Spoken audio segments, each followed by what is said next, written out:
మీ ఎలాంటి వ్యాపార ప్రకటనలకైనా వెంటనే మా ఛానల్ సంప్రదించండి. ప్రస్తుతం మనతో పాటు ప్రముఖ ఆధ్యాత్మికవేత్త జ్యోతిష వాస్తు పండితులు లలితాదేవి ఉపాసకులు బ్రహ్మశ్రీ నానాజీ పట్నాయక్ గారు ఉన్నారు. గురుగారితో మాట్లాడదాం. నమస్కారం గురుగారు. శ్రీమాత్రే నమః. గురుగారు, సెప్టెంబర్ నెలకు వచ్చేసాము. ముందుగా మేషరాశి పరిస్థితి చూద్దాము. ఏలినాటి శని ఇంపాక్ట్ ఎలా ఉంటుందంటారు? ప్రస్తుతం ప్లస్లు మైనస్లు తెలియజేయండి. రాశి వాళ్ళకి ఎలాంటి జాగ్రత్తలు తీసుకుంటాం? షూర్ అండి. ఫస్ట్ ఆఫ్ ఆల్ ఈ మంత్ 4 గ్రహాలు మారుతున్నాయి మనకి. 4 గ్రహాలు. ఇక్కడ ఏంటంటే కుజుడు 19వ తేదీ మారుతున్నాడు. మేషం నుంచి 3లో ఉండే కుజుడు 19వ తేదీ గురువుతో వెళ్ళి కలుస్తున్నాడు. అదేవిధంగా శుక్రుడు నీచంలో ఉన్న శుక్రుడు అంటే ధన సప్తమాధిపతి అయిన శుక్రుడు 3వ తేదీకి సప్తమంలోకి వస్తున్నాడు. 7వ తేదీకి బుధుడు సింహరాశిలో ఉండే బుధుడు కన్యారాశిలోకి, దాని తర్వాత 26వ తేదీకి మళ్ళీ తులకొచ్చి మారుతున్నాడు. ఈ రకంగా 17వ తేదీకి కన్యారాశిలోకి రావడం, ఏకాదశంలో రాహు 12వ స్థానంలో వక్రించిన శని. మీరు ఇందాక అన్నారు ఏలినాటి శని ఎలా ఉంటుందని. వక్రించడం వల్ల శని ప్రభావం తగ్గుతుంది. చెప్పాలంటే వీరికి ఏలినాటి శని ప్రభావం చాలా మటుకు తగ్గుతుంది. అయితే ఈ యొక్క గ్రహస్థితిని బట్టి డేట్స్ వైజ్గా కొన్ని ఇన్సిడెంట్స్ ఉంటాయి.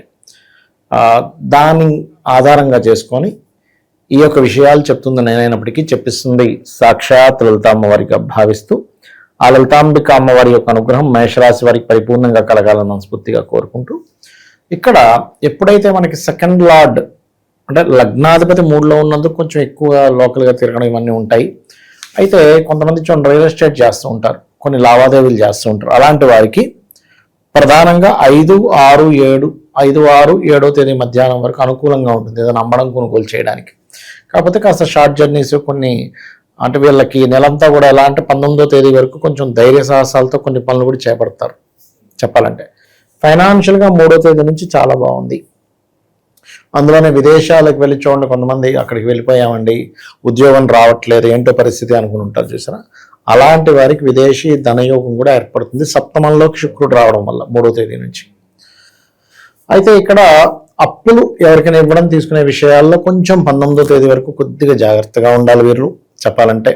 అండ్ అదేవిధంగా గృహయోగము 4వ భావంలో గురువు ఎప్పుడైతే ఉన్నాడో, ఇక్కడ ఏమైందంటే గురువుకి ఇప్పుడు అస్తంగత్వ దోషం పోయింది. పర్టికులర్గా ఎప్పుడైతే అస్తంగత్వ దోషం పోయిందో, గురువు సింగిల్గా ఉన్నాడో ప్రాపర్టీస్ కొనుగోలు చేయడానికి, కన్స్ట్రక్షన్ చేయడానికి చాలా బాగుంది.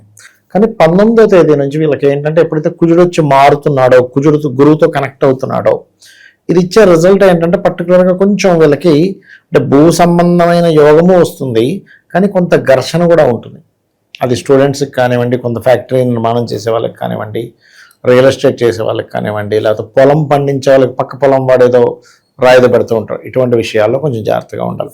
అయితే ఇందులో పర్టికులర్గా 10, 11 తేదీలు మాత్రం అమావాస్య సంబంధించిన తేదీలు ఉంటాయి. కాబట్టి ఆ 10, 11 తేదీలు నిర్ణయాల విషయాల్లో చాలా జాగ్రత్తగా ఉండాలి. ఒకటి. రెండవది, ఏదైనా రాజకీయ సంబంధించిన నిర్ణయాలు, అందులో పర్టికులర్గా సంతానం కోసం చేసే ప్రయత్నాలు 10, 11 తేదీలు అవాయిడ్ చేయాలి. ఎందుకంటే ఐవీఐలు ఐయుఎఫ్లు ఇవి చేయించుకుంటూ ఉంటారు. ఐవీఎఫ్లు ఇలాంటివి, ఇటువంటి విషయాల పట్ల కాస్త జాగ్రత్తగా ఉండాలి. అదేవిధంగా లవ్ అఫైర్స్ అంటే ప్రేమ వ్యవహారాల విషయంలో 10, 11 తేదీలు చాలా చాలా జాగ్రత్తగా ఉండాలి.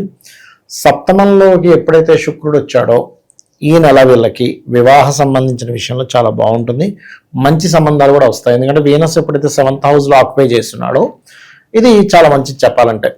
అందులో పర్టికులర్గా 14, 15 తేదీలు వాహనం కొనుగోలు చేయడానికి, అదేవిధంగా వివాహ సంబంధించిన విషయాలు మాట్లాడడానికి, వివాహ నిర్ణయాలకి చాలా బాగుంది 14, 15 తేదీలు.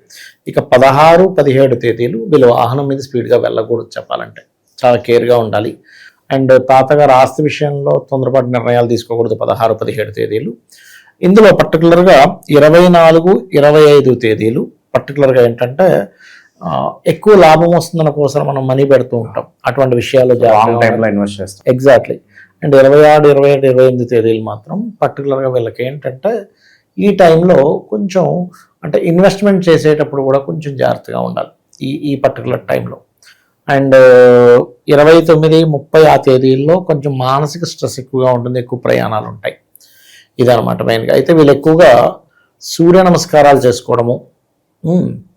అండ్ ఇంకోటి ఏంటంటే వీళ్ళకి రుణ సంబంధించిన విషయంలో అనుకూలత ఎప్పటి నుంచి బాగుంది అంటే 17వ తేదీ నుంచి 26వ తేదీ వరకు చాలా అనుకూలంగా ఉంది లోన్స్ లభించడం కోసం చేసే ప్రయత్నాలు అవి.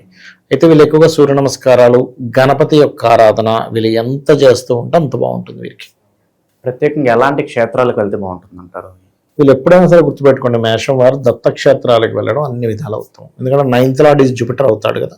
అయితే ఇప్పుడు సాటర్న్ ఆస్పెక్ట్ కూడా ఉంది కాబట్టి దత్తక్షేత్రాలతో పాటు కాలభైరవుడి యొక్క క్షేత్రాలకు వెళ్ళడం కూడా చాలా చాలా చాలా బెనిఫిట్గా ఉంటుంది. బికాస్ ఆఫ్ వీళ్ళకి ఏలినాడ్స్ ఒకటి నడుస్తుంది. కాకపోతే ఇప్పుడు వక్రించి ఉన్నాడు, ఒక 3 నెలల వరకు ఏముండదు.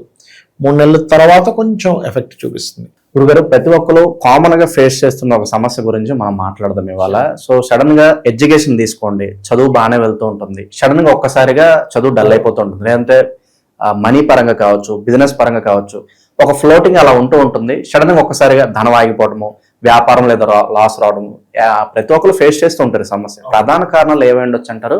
ఇలాంటి సడన్ డౌన్ ఫాల్ ఆపాలంటే పరిహారాలు ఏమైనా ఉంటాయి అంటారా?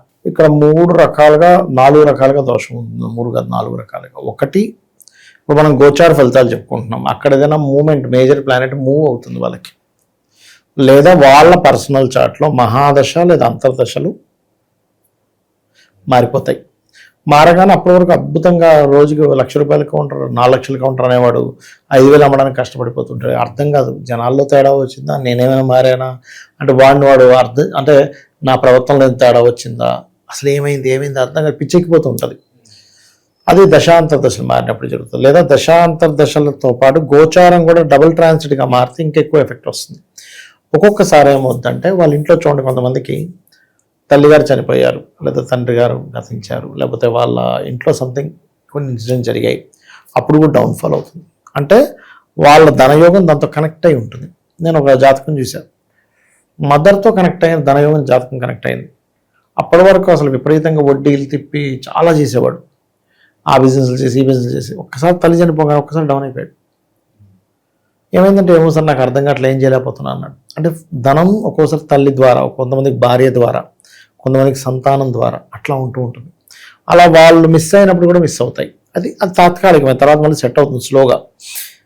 అప్పుడు ఏం చేయాలి, ఏ గ్రహం ద్వారా అయితే అది ఏర్పడిందో దాన్ని వీళ్ళు సెట్ చేసుకోవాలి. ఇంకొక విషయం ఏంటంటే, ఇవన్నీ ఒక ఎత్తు అయితే కొంతమంది తెలియక ఇల్లు మారినప్పుడు మారిపోతాయి. చూడండి, గమనించండి కావాలంటే. ఇల్లు మారేమో సార్, అక్కడి నుంచి నాకు దరిద్రం పట్టుకుంది, కలిసి రావట్లేదు అంటాడు. లేకపోతే ఇల్లు మారినప్పటి నుంచి బాగుంది అంటాడు. అంటే ఇక్కడ కొంతమందికి ఏమవుతుందంటే, లైఫ్లో ఒక చిన్న ఇంట్లో ఉంటారు, ఓ బిజినెస్ చేస్తారు, కోట్లు కలిసి వస్తాయి, డబ్బులు వచ్చాయి కదా ఇంట్లో ఉండడం ఎందుకు, మారిపోదామని మారిపోతారు. సొంత ఇల్లైనా రెంట్ ఇల్లైనా, ఎందుకు ఇంత డబ్బులు వచ్చాక మన ఇంట్లో చిన్న సింగిల్ బెడ్రూమ్లో డబుల్ బెడ్రూమ్లో ఉండడం ఎందుకు, 4 బెడ్రూమ్ కొనుక్కుందామని వెళ్ళిపోతారు. లక్ బాగుండి ఆ ఇల్లు వాస్తు బాగుంటాయి, అది కంటిన్యూ అవుతాను లెగసీ. దరిద్రం కొద్దీ ఆ ఇల్లు ద్వారం పాడైనా, అంటే మెయిన్ డోర్ పాడైనా, వాళ్ళకి పనికిరాని డైరెక్షన్స్లోకి, వాళ్ళకంటే వర్గు ఉంటుంది, వర్గురీత్యా ఆపోజిట్ డైరెక్షన్లోకి వెళ్ళినా, డోర్ పాడైనా, లోపల మనీ ప్రొడ్యూస్ చేసేటువంటి north south east or west దోషం ఏర్పడిన, వాళ్ళ లెట్రిన్ బాత్రూమ్ సరిగా లేకపోయినా వీళ్ళకి దోషం. ఇంకా ఆ ఇంట్లో నుంచి ఎప్పుడు బయటపడాలని ఉంటుంది. ఇన్ని సంవత్సరాలు ఇన్ని కోట్లు సంపాదించింది, ఆ ఇంటికి వెళ్ళిన మొత్తం కరిగిపోతూ ఉంటుంది. అందుకని నేను చెప్పే సజెషన్ ఒకటి, ఎప్పుడైనా మీరు ఇల్లు మారేటప్పుడు, ఎందుకంటే మనకి జాతకంలో 9 గ్రహాలు, 27 నక్షత్రాలు, 12 భావాలు ఎలా ఉంటాయో, ఇంటికి కూడా 45 మంది దేవతాసురులు, పదము, ఈ పదాలు ఉంటాయి, పదం క్యాలిక్యులేషన్స్, కలర్స్, పంచభూతాలు, ఇవన్నీ ఉంటాయి. ఇవి ఏమాత్రం డిస్టర్బ్ అయినా జాతకంలాగే పనిచేస్తుంటుంది. కాబట్టి ఇల్లు మారేటప్పుడు చాలా జాగ్రత్తగా ఈ జాగ్రత్త తీసుకుంటే ఖచ్చితంగా బాగుంటుంది. ఓవరాల్గా సెప్టెంబర్ మాసం మీ రాశి వాళ్ళకి ఎలా ఉండబోతుందో మంచి విశ్లేషణ అందించారు సార్. ధన్యవాదాలు. శ్రీమాత్రే నమః.